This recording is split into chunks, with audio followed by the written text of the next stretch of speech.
ये कहानी है एक ऐसे कुएं की जो काफी सालों से वीरान पड़ा हुआ था।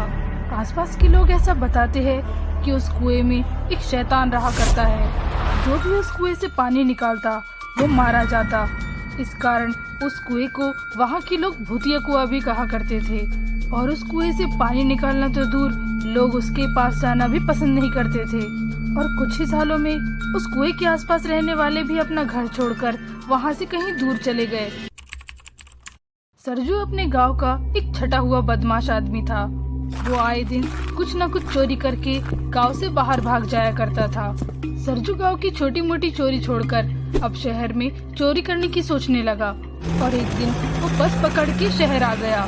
शहर में वो किसी को जानता नहीं था, इसलिए वो स्टेशन में ही अपनी रातें गुजारने लगा। दिन भर शहर में लोगों की पॉकेट मारता और रात को स्टेशन में आकर सो जाया करता। फिर एक दिन सरजू चोरी करते हुए पकड़ा गया और पुलिस ने उसे जेल में बंद कर दिया। रात में जब सरजू जेल में सो रहा था, तब उसके साथ में कैद हुए कैदी कुछ बातें कर रहे थे। सरजू बड़े ध्यान से उनकी बातें सुनने लगा। वो दोनों कैदी उसी भूतिया कुएं के बारे में बात कर रहे थे।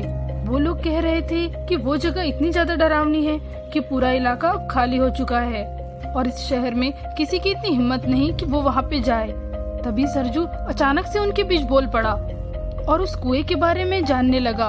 वो कुआं इस शहर में कहाँ है, इसका पता करने लगा। कुछ दिन बाद जेल से निकलकर सरजू ने फिर से वही चोरी करना शुरू कर दिया। एक दिन सरजू ने एक बहुत बड़े बिल्डर के सूने मकान में चोरी किया। उसे उस घर में बहुत सारे गहने और पैसे मिल गए थे। तभी वहाँ उस घर का मालिक पहुँच गया और सरजू वहाँ से भागने लगा। उस मकान के मालिक ने भी उसका पीछा किया। सरजू को कुछ समझ नहीं आ रहा था कि वो इतना सारा धन लेकर के कहाँ जाए। तभी उसे उस भूतिया कुएं की याद आई।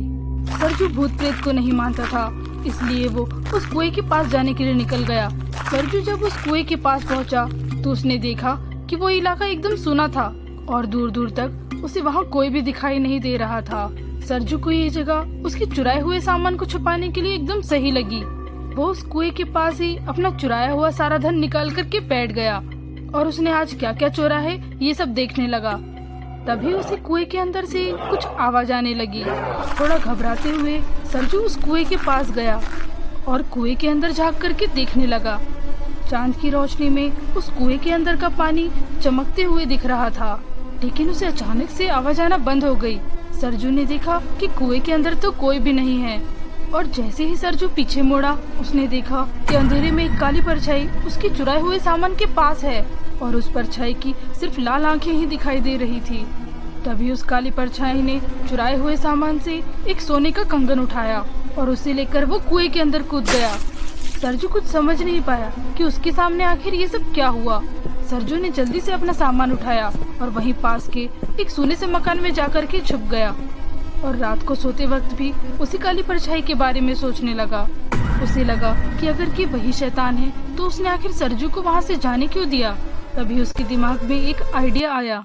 अगले दिन वो फिर से एक घर में चोरी कर रात में उस कुएं के पास आ गया और चोरी किया हुआ सामान कुएं के पास रख करके एक पेड़ के पीछे जाकर छुप गया। तभी उस कुएं से वही काली परछाई बाहर आई और चुराया हुआ एक सामान लेकर के वापस से कुएं के अंदर चली गई। सरजू अब सब कुछ समझ चुका था कि उसे आगे क्या करना है। अब वो रोज कुछ न कुछ चोरी करता और उस कुएं के पास ले जाकर रख देता और वो शैतान की काली परछाई सरजू को कुछ भी नहीं करती और बस एक सामान लेकर के कुएं के अंदर चले जाती। फिर एक दिन सरजू के पास उसके घर से एक फोन आया। उसकी माँ ने उसे बताया कि उसके भाई का एक बहुत बड़ा एक्सीडेंट हो गया है और डॉक्टर ने 30 लाख रुपए का खर्चा बताया है। सरजू को कुछ समझ में नहीं आ रहा था कि आखिर वो इतने पैसे कहाँ से लाए, इसलिए वो उसी दिन दोपहर के वक्त उस कुएं के पास गया और उस शैतान से मदद मांगते हुए आवाज लगाने लगा। लेकिन उस कुएं से उसे कोई भी आवाज नहीं आई, इसलिए सरजू उस कुएं में कूद गया और पानी के अंदर उसे बहुत सारे सोने के सिक्के मिले। सरजू उन सिक्कों को लेकर के बाहर आ गया और वो सारा पैसा उस शैतान को लौटा देगा ये बोल करके वहाँ से चला गया। सरजू ने अपने भाई के इलाज का सारा खर्चा उठाया और अपने भाई के ठीक होते ही वो वापस उस काली परछाई को शुक्रिया अदा करने उस कुएं के पास आ गया। सरजू ने उस काली परछाई को आवाज लगाई और तभी वो काली परछाई उस कुएं से बाहर आ गई और उस रात पहली बार सरजू ने उस काली परछाई का असली चेहरा देखा। वो शैतान बहुत ही ज्यादा डरावना दिख रहा था।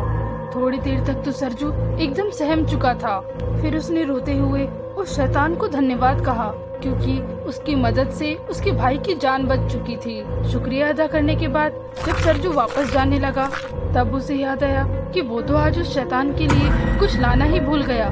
सरजू जैसे ही ये बताने के लिए पीछे मुड़ा, उस शैतान ने सरजू के ऊपर हमला कर दिया और वो शैतान इस बार सरजू का सर अपने साथ उस कुएं में ले गया। सरजू का लालच, उसकी चोरी और उस शैतान को अच्छा समझना उसे बहुत भारी पड़ा।